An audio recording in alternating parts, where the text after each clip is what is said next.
Turning to Ukraine, as you might have seen on Friday, a contract was awarded to Raytheon for the National Advanced Surface-to-Air Missile System, or NASAMS. This $182 million contract is in support of the Ukraine Security Assistance Initiative, specifically Tranche 3, which tasked the Army with the procurement and delivery of 2 NASAMS. As other contracts are awarded in support of USAI, we will be sure to share that information. And finally, on a scheduling note, the Secretary and the Chairman will travel to Ramstein Air Base, Germany next week to host an in-person meeting September 8th of the Ukraine Defense Contact Group. This will be the 5th meeting of the UDCG, the 3rd in person and the 2nd at Ramstein since this group was formed in April.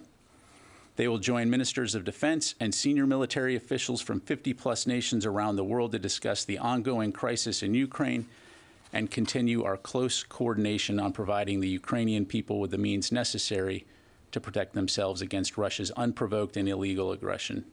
Secretary Austin will also visit the Czech Republic on September 9th to meet with his counterpart and discuss security-related topics shared by our 2 nations. And with that, I am happy to take your questions. We'll start with Lita. Yes, ma'am.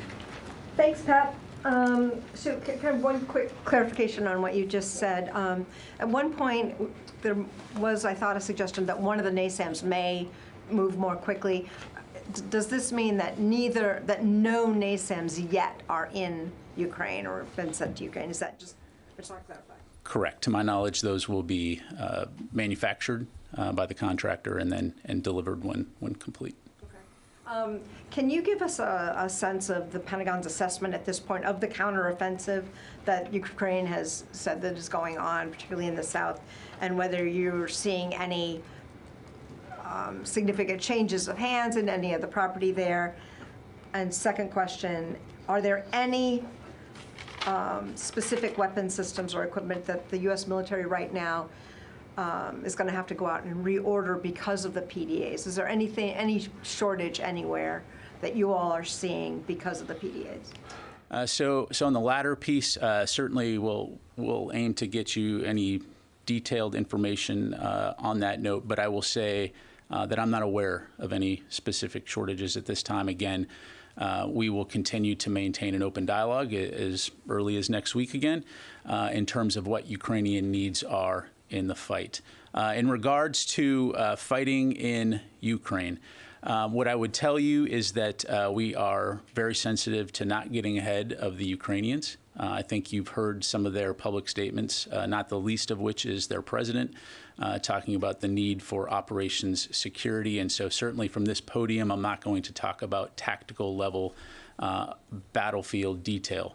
What I will say is that we are aware of Ukrainian military operations that have made some forward movement, and in some cases in the Kherson region, we are aware in some cases of Russian units falling back. But again, in order to preserve operation security and to give the Ukrainians the time and the space that they need to conduct their operations, I'm not going to go into that level of detail from the podium. The last thing I would say on that is that our focus, as you know, remains on working with the Ukrainians and our allies and our partners around the world to ensure that they have what they need to fight against Russia in their homeland. Thanks, Lita. Next question. Yes, ma'am. Thank you. Good to see you, sir. Good to see you. Yeah, I'm Jenny Bag with the U.S. Journal Korea. I have 2 questions. Recently, Russia's fighter jet have appeared in the South Korea air defense zone, and Russia and China are conducting joint military exercises now. Also reported that North Korea and China are conducting joint exercises. How do you assess this? Well, certainly it is the right of all militaries and all nations that have militaries to conduct exercises. Our own military obviously conducts exercises. It's certainly something that we'll keep an eye on, given the nature of those nations and in some cases the instability that they are seeking to cause in various regions of the world. But again, not surprising, but something we'll keep an eye on. Yeah, I have one more Sure. question. And the U.S. and South Korea joint exercise is currently being conducted. Why is the deputy commander of the CFC, Rock General, take lead these exercises and not the commander of CFC in South Korea, General Nakamura did not take this? So for that level of operational detail, I'd refer you back to U.S. Forces Korea. They can certainly provide a more nuanced response in terms of the exercise management. What I would tell you is that these exercises do remain important in terms of ensuring that our militaries can closely work together and be prepared to fight and defend the Republic of Korea and our partners and allies in the region should they need to. But again, for that level of detail, I'd refer you back to them. All right, let me go to the back of the room. There's that Laura back there. All right. Thank you. I got the nosebleeds here. But I wanted to ask you two questions. One, I wondered if you could give us an update on the fighting around the Zaporizhzhia power plant, and can you tell us how and if, I guess, the UN team has been able to get inside the power plant to do their job. And then secondly, I just wanted to ask you about the Taiwan Strait, and if you could tell us the significance of sending the U.S. Navy sending cruisers to transit the strait. I believe that's not a normal operation. Sure. In terms of the power plant, as has been said by others, we certainly welcome, first and foremost, the IAEA's presence in the region. And to my knowledge, I know that they are in the vicinity of the plant. I do not know whether or not they have embarked for or arrived at the plant yet. In terms of the fighting in the region, again, to the best of our knowledge, we do continue to see sporadic shelling in the region, and we call on all sides to ensure the safety of the power plant for obvious reasons, and would also call on Russia to enable the IAEA team to be able to get in there and do their work. In terms of the Taiwan Strait, what I would tell you, for those that weren't tracking, on August 28th, we did conduct a Taiwan Strait transit. It was the U.S. Navy cruiser Antietam in Chancellorsville. I would say that the transit demonstrates the United States' commitment to a free and open Indo-Pacific, and that we will continue to fly, sail, and operate anywhere that international law allows. There were no unsafe or unprofessional interactions to report during that transit. And so, again, we will continue to operate wherever the international law permits us to do so. If I could follow up, though, what was the reason you chose cruisers to go through the strait? And it's usually destroyers, is my understanding. So what I would tell you, Laura, is I would get with the Navy or with Indo-Pacific Command. We certainly can come back to you on that. We do have these capabilities in the area, but in terms of the specifics on the ship, we'll have to get back to you on that. May I follow up on Zaporizhzhia? Thank you, General. Sure. It's interesting that you said that, I'm quoting here, we call on all sides to ensure the safety of the power plant for obvious reasons.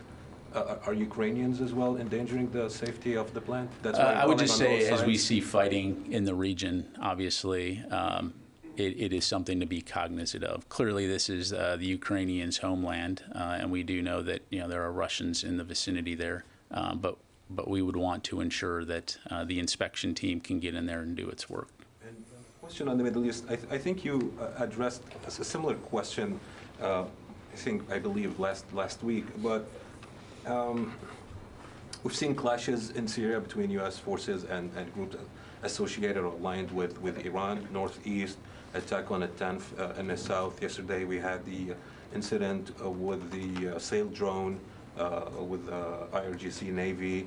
And of course, obviously, what happened around the Green Zone, although it was related to the internal political issues inside of Iraq. But are you concerned that there's maybe a pattern of escalation that warrants a review of force posture and protection, especially in Syria and Iraq? Yeah. So to address the latter part of your question, I'm not going to make policy from the podium. In terms of escalation, I would say right now, no. when it comes to Syria. You know, we talked about that a little bit last week. Again, we're going to do what we need to do to protect our forces in the region as they conduct their missions. In the case of Syria, supporting the Defeat ISIS mission. But at this stage of the game, no, not concerned about escalation. All right, let me go to the phone line here. I want to be sensitive to our folks up on the net here. Let's go to Radio Free Asia, Sangmin Lee. Thank you for taking my questions. I have a question about Ulchi Freedom Shield exercise. It is reported that a combined U.S.-Iraq Army division conducted the largest live fire drill on Wednesday. And it is said this is the largest and first combined joint division level exercise for the 2nd Infantry Division and ROK US Combined Division since its creation in June 2015. So can you tell me the background of this exercise? The background of the Ulchi Freedom exercise? I mean, this specific exercise has been done by combined US ROK, the Artillery Army Division conducted by today. Some brief background here, and of course would encourage you to reach out to USFK for more details. But so as background, this is an 11-day computer simulated defense-oriented training event, which is really designed to enhance ROK and US combined defense posture, help maintain readiness, and as I mentioned before, strengthen the security and the stability on the Korean Peninsula and Northeast Asia. So again, I would encourage you to reach out for any tactical level or operational level details to USFK. Thank you, sir. All right, let me go back to the room here. Tony. I want to go back to some of your original statements, the one on this anniversary. What is this? I had a couple of status questions. What's the status of the Pentagon or National Defense University's lessons learned on the war and the evacuation? Sure. So the after-action report is complete. It's under review right now. The Secretary is reviewing it. At this time, the report is classified. So at a point that we have more to provide on that, we certainly will. Okay, keep pushing for it so it's not classified for another 10 years. Secondly, the compensation for the Ahmadi family survivors of the terrible drone strike last year, they haven't been paid yet according to their attorney, and there's been no resettlement. Can you confirm that there's been no compensation payments, and where do things stand with that? Sure. Yeah. Thanks for the question, Tony. So what I would tell you is that we continue to work closely with other agencies within the U.S. government on this issue. As I've mentioned before, both for privacy and operational security reasons, there's just really not a lot of detail that I can provide at this point, other than to say I can assure you that a lot of people are working very, very hard on this. But you can confirm that no compensation has been paid to the survivors yet? Again, at this point, that's about the level of detail I can provide you. You mentioned NASAMS early on, a technical question, but the contract says buried in there that delivery is expected in 2024, August 23rd of 2024. 2 years later, 2 years from now, can you explain to the best you can the sense of lack of alacrity there? Sure, absolutely. As you look at the security assistance that we're providing to Ukraine, you can really kind of look at it through two lenses. One is providing their immediate needs for the fight that they're in right now. But there's also, and Dr. Call talked to this a little bit last week, there's also the aspect of providing enduring security support and Ukraine's enduring security posture. And so we're not necessarily just focused on right now, but it's also ensuring that they have what they need in the future to be able to sustain deterrence and provide for their own protection. Whenever this system comes up in the discussion, readers or listeners should not assume this is for the immediate fight, but this is down the line. Correct. Thanks. Correct. Yes, ma'am. Tony actually just asked my Afghanistan question. I want to ask about the airstrikes we saw in Syria. There were some airstrikes reported today in Aleppo. Syria's saying that this was Israel and that they were targeting Iranian missiles that were being delivered to Syrian forces. Can you confirm whether or not the U.S. was involved in these airstrikes? What more can you tell us about this? I don't have any information on that. Carla will have to get back to you. I'm not tracking any U.S. airstrikes in Syria right now, but let us look into that and come back to you. Thanks. Yes, sir. Thank you. My name is Ryo Nakamura with Japan's Nikkei Asia. Thank you very much for taking my question. I want to ask you about China's activities in the region. Assistant Secretary of Defense Dr. Ratner said in late July the U.S. witnessed a sharp increase in unsafe and unprofessional behavior by Chinese aircraft and Chinese warships in recent months. I'm wondering if that trend has continued or has accelerated since Speaker Pelosi visited Taiwan. So, in terms of Chinese activity in the region, as has been said, we assess that really what China was trying to do here was change the status quo in terms of what is acceptable, normal behavior in that region. Our focus is working with our allies and our partners in the region to ensure stability and to preserve the international rules-based order that has largely kept the peace for over 70 years, since World War II. In terms of individual actions by individual Chinese aircraft or ships, I'm not going to have a specific comment to say other than when we do have something to announce, we're usually pretty good about putting out any information in terms of unsafe or unprofessional activity. Oh, I have a separate question. Okay, one more and then I'm going to move on. Yeah, China suspended some military-to-military communication channels in early August. Are you working to resume them? If that's the case, is China cooperative? I'm going to have to look into that one for you. Sorry, thank you. Let me quickly go to the phone, and then I'll come back to Jennifer back there. Let's go to Brandy from FedScoop. Thanks, General Ryder. We saw news yesterday that the Navy interrupted an attempt by Iran to seize an unmanned vessel in the Persian Gulf. Have you seen any evidence of such behavior from Russia or Russia trying to capture unmanned coastal defense vessels that the U.S. sent to Ukraine? And secondly, can we get an update on how those unmanned vessels are being used by Ukraine? Sure. On your first question, no. I'm not aware of anything like that at this time. And then I'm sorry, your second question? Second question, can you provide any more information about how those unmanned coastal defense vessels that were sent to Ukraine, I believe around April, about how they're being used?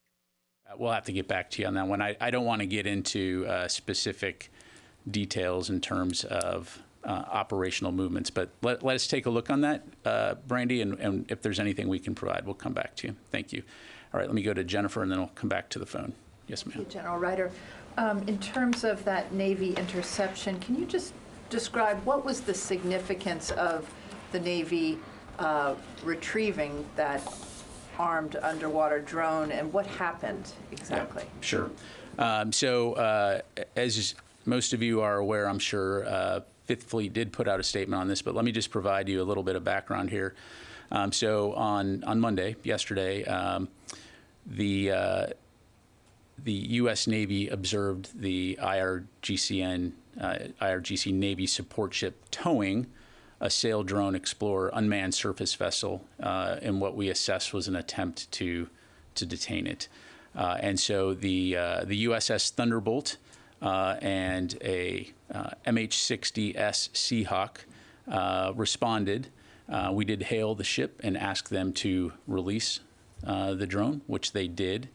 And so I would join General Kurilla. I'm sure you saw his statement, and just commending the professionalism, the competence of the crew of the USS Thunderbolt, which ultimately prevented Iran from essentially stealing one of our drones, our unmanned surface vessels. Does that help, Jennifer? Yes. And have you seen any evidence that Iranian militias or Iranians themselves have been involved in these Baghdad protests or any of the violence? Do you have any evidence that Iranians are behind that?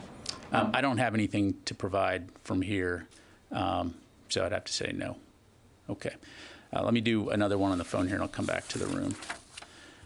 Let's go to J.J. Green, WTOP.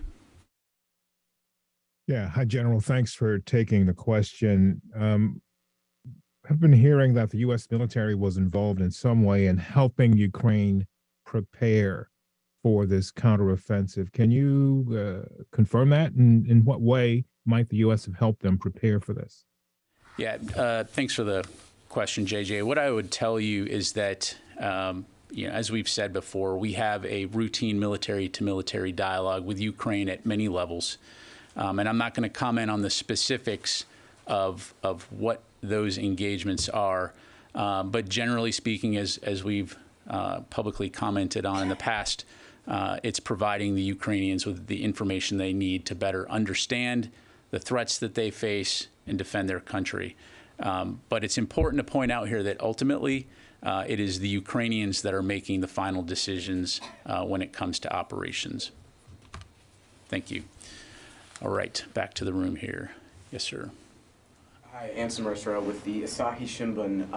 I wanted to follow up on something that you said earlier, that you're keeping an eye out on these exercises that are going to be taking place between China and Russia. Now, there are other countries that are going to be a part of this exercise, India, namely. I'm curious, has the U.S. or any other U.S. treaty allies been invited as observers for this military exercise that's happening in the Sea of Japan? I'd have to get back to you on that. I don't know. Thank you. And then you mentioned that the document or the lessons learned are looking to be declassified, or possibly, hopefully declassified. In terms of other documents, specifically the national security strategy, that is reported going to be declassified soon. I wanted, is there a statement from the DoD on the plan to declassify that? So for the national security strategy, I'd refer you to the White House, since that's a White House document. Here in the DoD, we're focused on the national defense strategy aspect, and so I don't have any announcements to make today in terms of a release of an unclassified version of that, but certainly we'll keep you updated. Thank you. Sylvie? Thank you, General. I wanted to ask a question about Afghanistan. What is the Pentagon assessment of the terrorist threat from Afghanistan today, 1 year after the withdrawal? Several former military leaders said recently that they think the U.S. is less safe today than it was 1 year ago because of the resurgence of terrorist groups. Do you agree with that? Well, if you look at Afghanistan, there are significant terrorist threats that exist in that country. At this stage, it would be our assessment that in terms of external planning, external operations external to Afghanistan, I think we are in a safe situation. However, it does bear keeping an eye on, which is why we maintain an over-the-horizon capability to be able to conduct counterterrorism operations should we need to do that. For those of you that have been following Afghanistan for a very long time, it's no surprise that there are groups, ISIS-K, for example, that exist within Afghanistan that have demonstrated the proclivity to conduct terrorist operations, and so that is something that we will continue to monitor and continue to respond against appropriately. And do you think you have the means to respond if you need? We absolutely have the means to respond wherever and whenever we need to around the world to any counterterrorism threat that poses harm to our citizens or our nation. Oren? Two Ukraine-related questions on shipments. I was wondering if you could update us on the pace of shipments.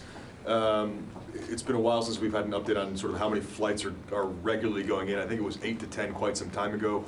Is it the same pace? Has it picked up, slowed down?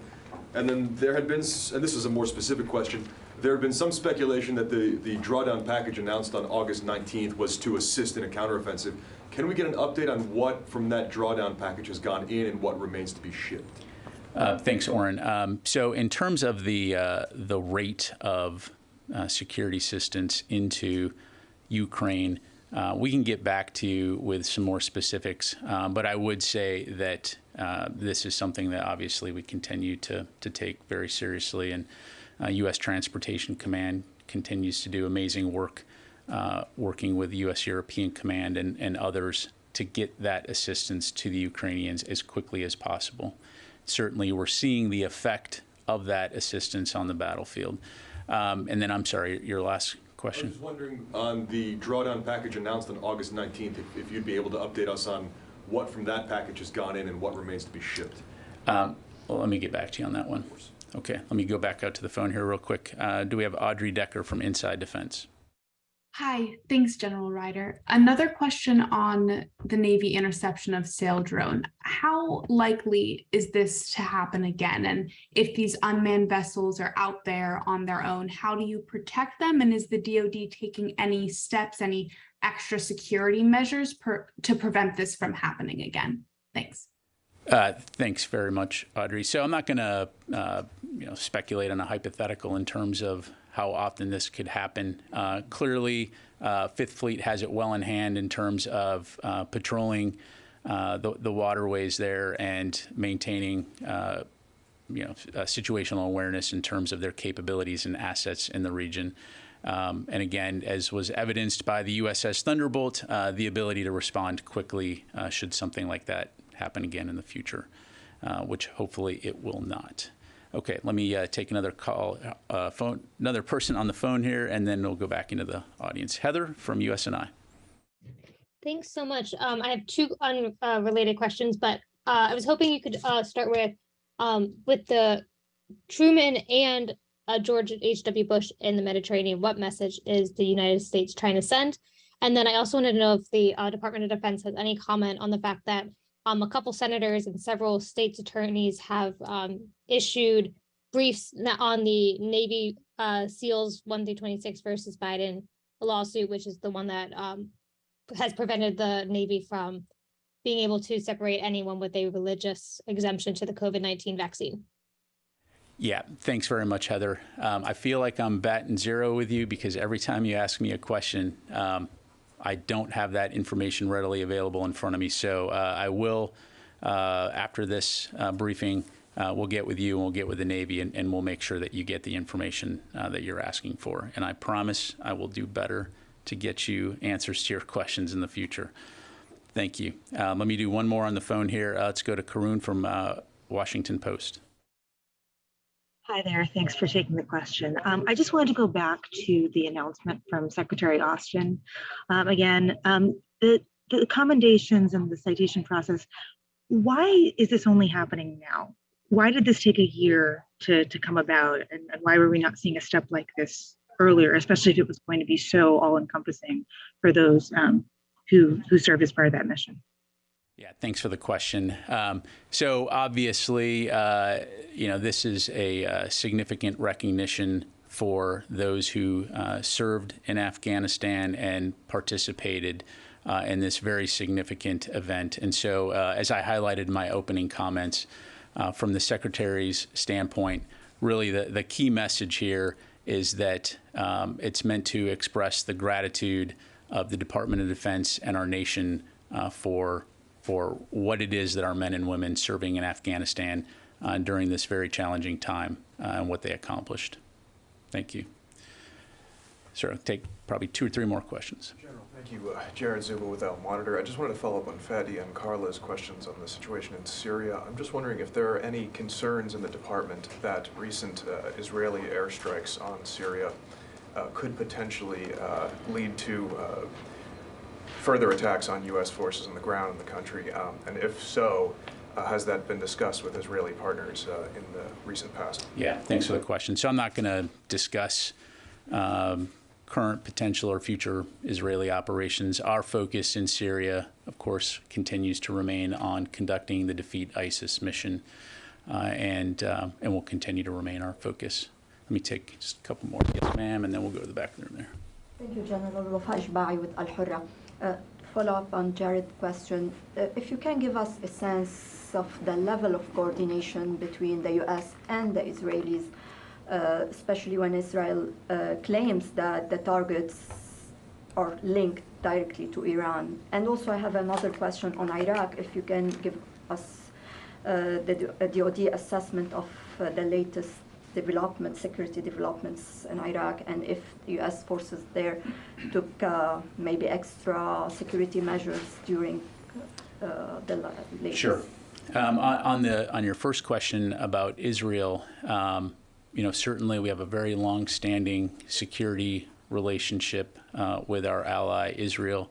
I'm not going to talk about specific details when it comes to consultation, cooperation, coordination, things like that, other than to say, again, we maintain a very robust dialogue with this important ally in the region.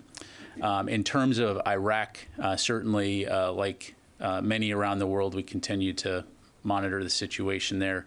I would refer you to the State Department for any questions in terms of the situation in the U.S. Embassy. But I don't have, from a U.S. military standpoint, to my knowledge right now, we continue to conduct our security cooperation mission there, and everything is proceeding as normal. Thank you. Let me go to the back of the room here, and then I'll do one more on the phone. Yes, sir. Thanks. It's good to see you. Good to see you. Just going back to the incident with Iran's attempt to seize that drone, do you see this as a pattern? Was that some increase in the tension or increase in dangerous activity by the Iranians in that area? So I hesitate to characterize it as a pattern, other than to say that it's indicative of the kind of behavior that we've seen from Iran in the region for, frankly, many years when it comes to this kind of disruptive and inappropriate activity. And so having watched in the past some of the activities of the IRGC Navy, this is not the first time they've done these kinds of things. And so again, it just showcases the challenge that Iran presents in terms of the threat to the region, and another reason why we'll continue to work very closely with our partners and our allies in the region to help provide the stability that's important to keep not only the sea lanes open, but the health and safety of those that are operating in that area. Sorry, just unrelated question. Sure. On the whole investigation of the documents found at Mar-a-Lago, is the Defense Department involved in reviewing any of these documents, classified or secret documents? Yeah, thanks for the question, Dan. I would refer you to the Department of Justice for any questions regarding the documents. So, all right, let me take one more from the phone here, and then we'll do one more with Carla. All right. One clarification with me. And then one clarification with Fadi. Okay, let's go to Tony from Inside Defense. Thank you, sir.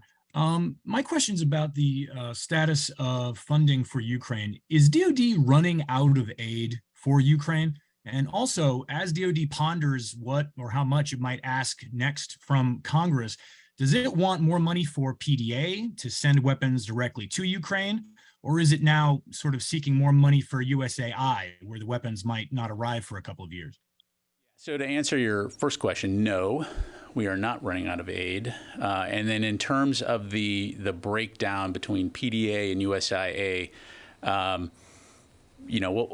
let us get back to you on that. I will say that certainly as we look at what the requirements are for Ukraine from a policy standpoint and from a procurement standpoint, generally speaking, we are going to use the mechanism that best supports the needs of Ukraine, working very closely with our allies and partners. So we'll take a look at that. If there's anything beyond that to provide, and we'll certainly get that to you. All right, Carla, and then Fadi. Yep. I just wanted to follow up on Sylvie's question because, when you were talking about the situation in Afghanistan, you said that the U.S. is in a safe situation, but it does warrant keeping an eye on everything with the over the horizon. I just wanted to follow up to see how difficult is over the horizon now, 1 year later, and how much is that costing DoD in terms of ISR capabilities that they're having, extra ISR capabilities that they're having to put on the sky? Well, Again, just to provide some perspective and context, over-the-horizon operations are something that we've been doing for a very long time in this region and elsewhere. And so our ability to continue to do those operations remains unimpeded. Certainly, with the situation in Afghanistan, it does make it more of a challenge, but not something that we can't, not something that's insurmountable. And so, again, we will protect and defend our people, our allies, and our partners as needed wherever and whenever we need to. So, yep. And then Fadi. Thank you, General. So I believe you said that with the sailboat incident that the Thunderbolt crew asked the IRGC Navy support ship to let the sail drone leave. Does the sail drone have any identification on it that shows it belongs to U.S. Navy or the USA? We know our drones. No, you do, but do the Iranians know that? Does it have any identification when it's in open water like this, international water? I'd have to refer you to NavCent in terms of what the specific markings on those may be, but certainly when we asked them to release it, they released it. So maybe I can't speculate on what they knew or what they didn't know. So we don't know for sure that they knew this one belongs to the U.S. Navy. I do not know that for sure. Thank you. Okay. All right. Thank you all very much, everybody. Appreciate your time today.